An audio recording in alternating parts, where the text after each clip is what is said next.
Right, I think we're live. Apologies for being a few minutes late. I literally just got back from shopping, so yeah, hopefully we're all set up. Welcome to what is it, Tuesday? It's Tuesday already, yeah. I'm going to be doing an unboxing of Knights of Fire. That's this one.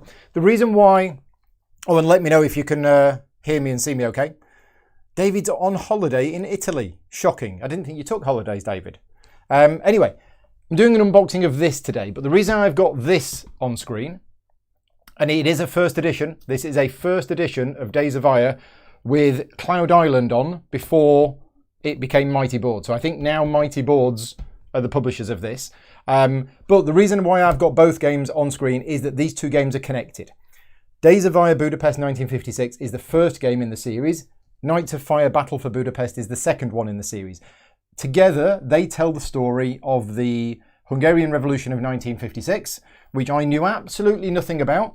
Like most of history, until helping David a little bit with the rulebooks of these games and doing videos. I've done a how to play video for this one. I can't remember what I did for this one other than helping a bit with the rulebook. But the two games are very similar. This is not that you couldn't have different games. These are completely different games. It isn't like two games in the same series and this is just a variant on this one. These are two completely different games.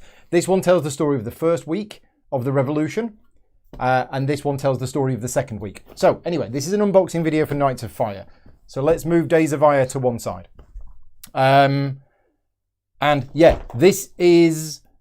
So let's just go back to this one a minute. This, I think David himself compared it to a cross between Pandemic and Twilight Struggle. It is a one versus many game, but you can play solo and you can play co-op, where the players are kind of doing... Did you compare it to Pandemic? Something like that. They're basically trying to fix events that are happening, and the Russian player is trying to do nasty stuff and has card play similar to Twilight Struggle. This game is a two-player war game. This is a block and counter tactical war game designed by David Turczi and Brian Train. Now, what else has Brian done? I'm sure Brian's done some other things as well. But yeah, this is very much a two-player war game. Now, you can play it solo and you can play it competitive, but whereas Days of Ire is for, I think, up to 4 players. Yeah, Pandemic versus Twilight Struggle. I thought you did.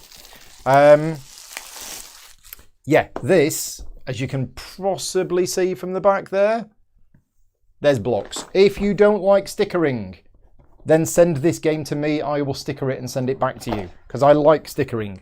I like sitting down in front of TV and stickering. So I've got a credit in this rulebook, but I wasn't the editor of it, I think. Or maybe I was the editor. David, your memory's better than mine. Did I edit this rulebook? I think I helped with the Google Doc before it went to print. So I haven't actually seen the final version of the rulebook, but I remember helping with the actual text of it. So anyway, one rulebook, which I will be reading through or watching my own video. I can't watch my own video. I'll be reading through that rulebook. We have a rules reference sheet, which is on nice thick. Yep, nice thick card. Oh, so Brian has done lots of war games on Unusual Suspects. There we go.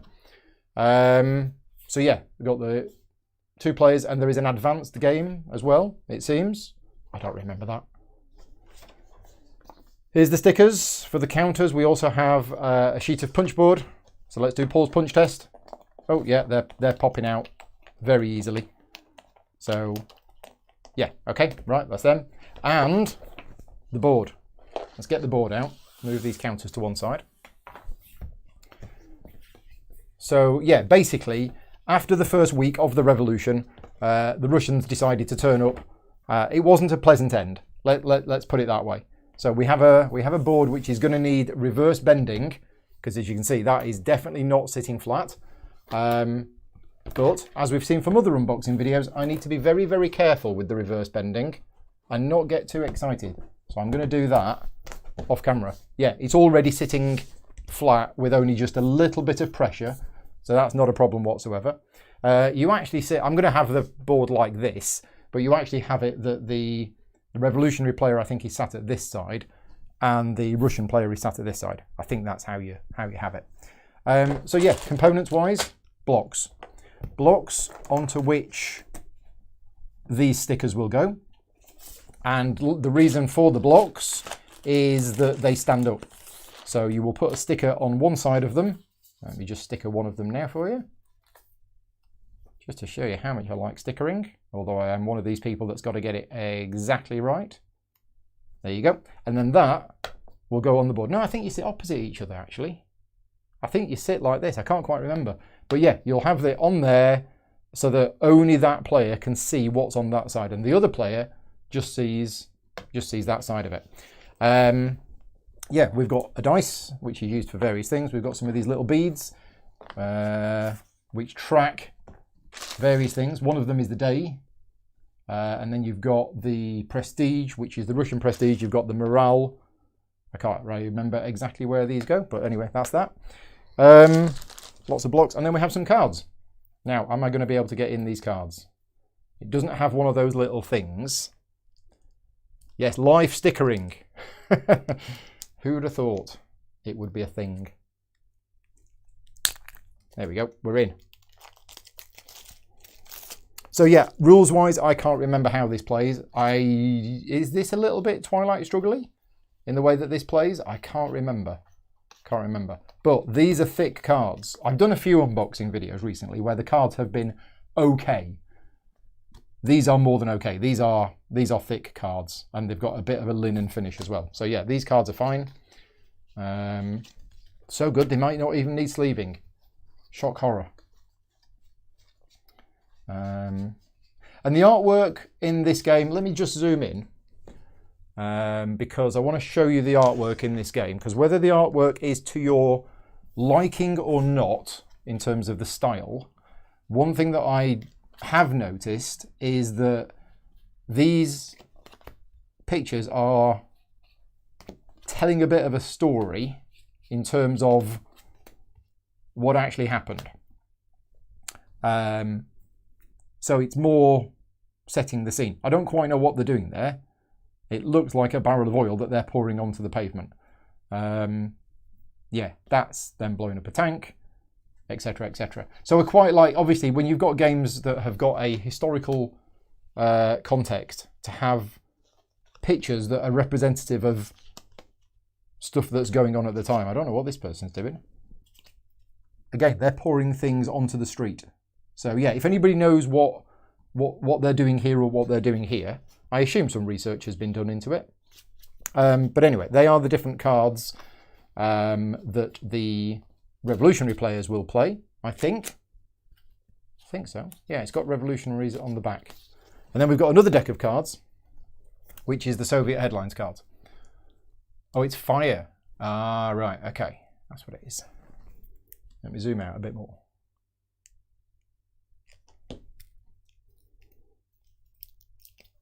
So yeah, so this game arrived last week, and I actually had a little bit of a fun, I'm going to say fun, because it was fun for me. We had a Guess the Game yes-no contest on the Gaming Rules Slack channel last week, and I knew nobody would get it that quickly. So it took us about an hour before somebody got it. I think Adam got it in the end. Anyway, yeah, these cards are basically, this is what the Soviet player will play. Soviet tactics cards, which tell them what they can do, because they will have various tanks on the board and infantry and things like that.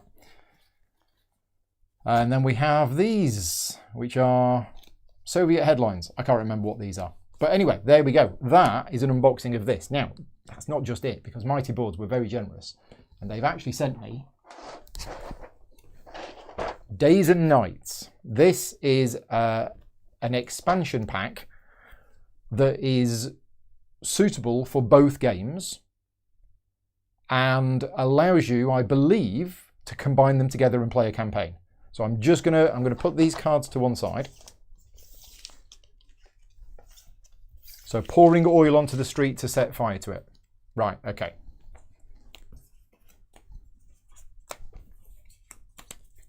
There we go. So I'm going to open this.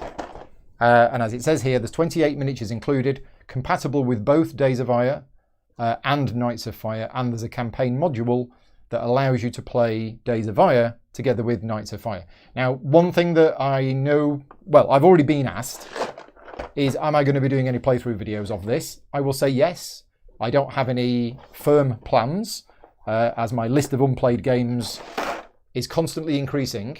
and I am not getting through them all.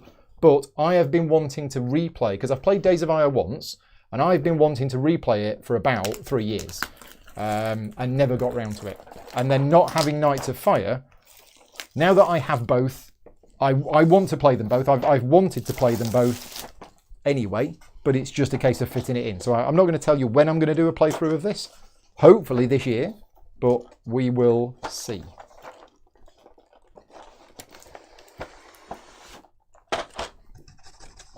Is that coming out? Come on. Right, there we go.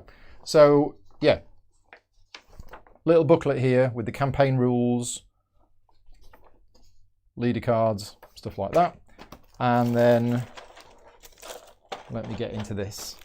What's the best way of getting into this? There we go. Brute force. If in doubt, brute force it. Right, so we have some nice little tanks. I'll send these off to Peter so he can paint them and send them back to me. That's all right, Peter. And we got some extra ones. So I'm not sure why those are in there and then these are in there, because they're exactly the same. But obviously they didn't all fit in there, so I've got some extra ones in here. But yeah, that seems a bit odd. Why some have got holes ready for them and others haven't. Anyway, there's the miniatures, whatever scale they are, but they're really detailed. Yeah, like them. And extra pack of cards for the scenarios. I won't bother opening that, but there we go. So David is saying he personally thinks both Days of Ire and Knights of Fire is best as a 1v2 game. Ah, right, okay, because I thought Knights of Fire was a 2-player game. No, it does say 1 to 3 players, so I stand corrected. Thank you very much for that. I thought this was a 1v1 game, so apologies for that, what I said at the start. That's wrong. It is it could be a 1v2 game. So I think that's probably what I'm going to do. Yeah, it says for 2 to 3 players. So 1 or 2 players are the Hungarian defenders, and 1 player takes control of the Red Army. So I think that's what I'll do. Because my concern was that I will find a group of people to play Days of Ire, and then I won't be able to play Knights of Fire with the same people. But as it is, I can. So I will find 2 other people. I've already found 1 who wants to play both games. I just need to find 1 more, and then we'll probably do it in the same day. I think that's probably the plan, is maybe a Saturday afternoon, get them to come round, play Days of Ire, and then put it away, have a bite to eat, and then play Knights of Fire. Something like that. Rick's going to get his Russian hat. Yes. I mean, if only you could do a Russian accent, Rick.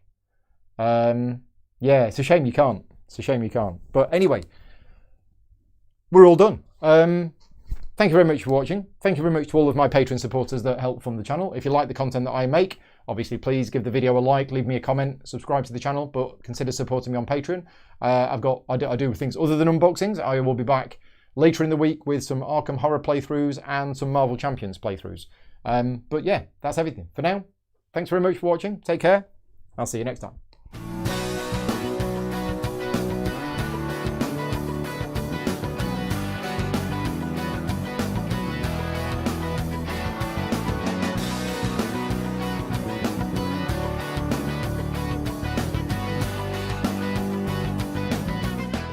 Gaming Rules is proudly sponsored by Game Toppers, upgrading your gaming experience. Visit GameToppersLLC.com.